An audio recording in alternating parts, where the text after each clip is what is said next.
coach is Matt Jansen, or was Matt Jansen. I fired his ass because he did a shit job during the contest prep. And now I was criticized about firing him. People are like, well, why did you fire him? You should have given him another chance. Listen, motherfucker, I was worse than I was 2 years ago. Holy shit, this guy is pissed.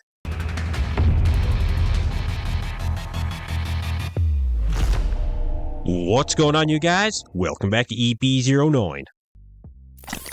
All right, welcome back, everybody. Welcome back to the channel for yet another bodybuilding news update. Today, we've got a fiery one for you guys. Quint Beastwood takes to his YouTube channel and absolutely slams his former coach, Matt Jansen. Now, Quinton goes into detail as exactly what he thought about Matt Jansen as his coach, specifically going into the New York Pro. As many of you may remember, Quinton certainly showed up at the New York Pro at not his best, and he's going to detail a little bit more as to exactly why he felt that it went that way, and exactly what he thought of both Matt Jansen's coaching with himself, and he makes some comments on Nick Walker as well. Let's check out the first clip here. I lost 10 pounds of muscle. I might put up pictures throughout the video so you could see how bad the fuck up was. But I lost weight that I had no business losing. And I was leaner years before. Like 2 years ago, I was leaner, 10 pounds heavier than I was this year. And it's just the human body works in different ways for everybody.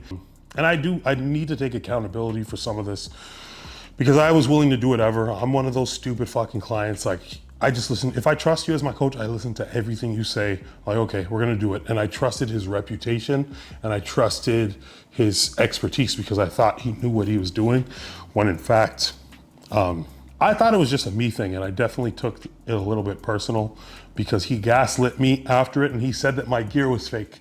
Yes, guys, he told me my gear was fake. It wasn't the 2 hours of fucking cardio that I was doing because you were afraid I wasn't gonna show up in shape. It wasn't the 2 hours of cardio, it was my gear was fake. Okay, so I need to stop right there. The reason that this is really significant is because there was a lot of speculation going around online, right? Which is completely unconfirmed, by the way. But the word going around was that Nick pulled out of the Olympia because he wasn't looking good because of fake gear. Dave Palumbo actually made a video on it very shortly after both Matt and Nick took to Nick's YouTube channel and made their announcement. So the fact that Quint Beastwood is saying that the reason Nick didn't show up to the Olympia is because of fake gear, and the same reason that he didn't show up at his best in New York is because of fake gear. There's a correlation happening there. There's zero accountability after, and people are wondering why I fired him. I'm like, well, how do you continue to work with someone when you can't agree on what the problem was? The problem was, it was a miscalculation. You know, it was a complete miscalculation for weeks, months of the prep. You know, just pushing, ignoring feedback of my knees being hurt and, you know, not being able to get a pump in the gym. Like, yeah, the guy almost to a fault is willing to do whatever it takes in order to come in and win. He will listen to his coach, whatever his coach tells him to do, he was willing to do. And you hear that about a lot of coaches. They actually specifically say the best athletes are the ones that you will give the information to and they just simply do it. Ross Flanagan actually mentioned it during his Olympia prep, that the coach that he's working with, I can't remember who it is, but he said it's always worked because he was giving the information on what to do, and Ross would simply say, okay, and he would go and execute.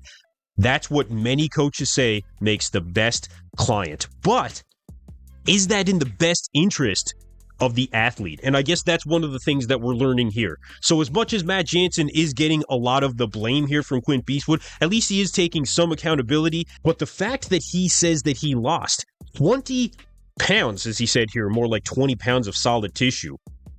Oh man. No matter who the coach is at that highest level, there's definitely a lot of questions that need to be answered. But let's hear what else Quint Beastwood had to say. There's a fair few clips here, so bear with me. Anyways, this video, because Nick did not make it to the Olympia.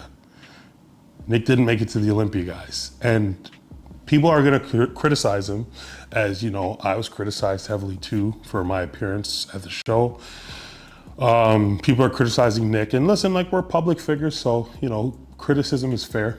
However, You're telling me his coach didn't realize something was off? Oh, his body's not responding? You just realized his body wasn't responding, bro? Like, his body wasn't responding at 14 weeks out, 12 weeks out, 10 weeks out. At what point do you realize, oh shit, this isn't gonna work? So that was one of the things that was questioned after Matt and Nick put out the statement about a week out from the Olympia. Why were these things not realized sooner? You know, that was one of the big questions coming out of this. Also, that's the thing. It was the same problem with me, to where when you're a client, when you're a solid client like I am, and like I know Nick is, you're just locked in doing your work. You're just doing your fucking job. If your coach is telling you look great, this is the year, you're gonna do it, you're gonna be great, whatever. Your coach is telling you this shit, you believe it. Well, I think that is the mark of a good coach when it comes right down to it. You know, a coach is there to make sure that you are properly encouraged. But when it comes to a top level coach, there's also an amount of realism that has to go along with that. You know, you don't want a coach that's just basically going to bullshit you and tell you that you look good when you really don't. Now, it seems like that's what Quint Beastwood is kind of alluding to when it comes to the relationship that he had with Matt as a coach. But yeah, you want your coach to be completely and totally honest with you. It lets me realize the problem that I had wasn't personal. Like, this guy's just not locked in.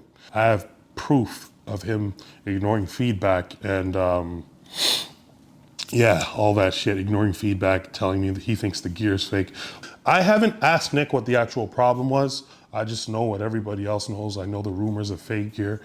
I'm telling you, he has told this shit to, I can confirm, I'm not gonna throw names under the bus because, you know, I'm not trying to bring people in like that, but I can confirm at least 11 other people that he's told had fake gear because things didn't turn out the way that it should have. Oh, like you couldn't catch, like if something's that bad to where the gear guy had to pull out, you couldn't catch that. You couldn't, like if it's fake gear, you're telling me you didn't realize, it took you fucking over 10 weeks to realize he might be using fake gear? No, that's a coaching issue to me. That is a fucking coaching issue. And same thing with me, like, you know, to just put it on gear when there's things that we did and feedback you ignored, that is absolutely bonkers to me. So this is a hell of a situation, and it's been a hell of a situation for Nick ever since he dropped out of the Olympia after making that video with Matt Jansen. I mean, look at some of the comments that Nick has been getting on every single Instagram post that he's been putting up since he actually made that video. His YouTube channel is no different. I mean, look at the comments. Nick walk away. When will you find out what works for you? Nick quitter. Crybaby walker. Nick babbler. Should have called it a drop set the way you dropped out of the Olympia 2 times in a row. The best pull that you have done was to pull out of the Olympia this year. Hate from India. Hate from India.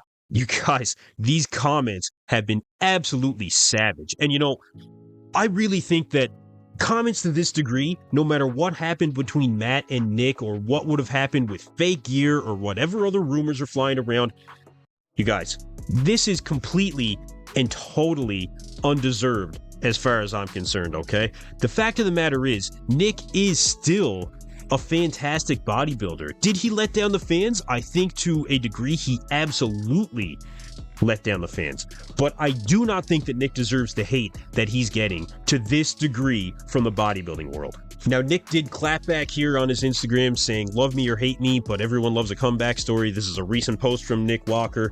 But I do not think that Nick's current situation should negate all of his accomplishments to date. Now, if he misses another Olympia, I mean, that's going to be, I think, a different story. You know, 3 strikes, and I really think that you're out.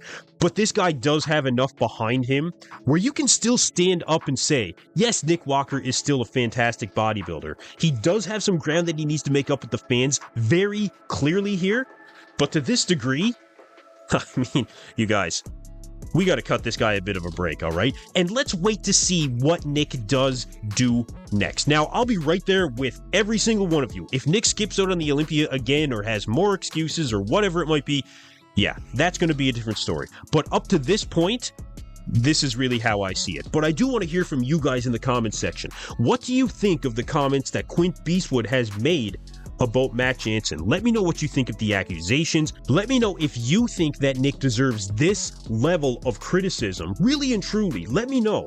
Does Nick really deserve this on every single post that he's putting out? But let's just wait and see what the mutant Nick Walker is going to do next. But I am going to wrap up the video right here, you guys. If you haven't seen my most recent interview with Bob CICHERILLO, KERRITH, BAJJO, and XAVIER Wills on the latest episode of Bodybuilding Breakdown, I'm going to put that full video in the description below for you guys. That was a great podcast, so make sure you guys check that out. But I'm going to wrap it up right here. Thank you guys for tuning in to EP09. Be sure to like and subscribe.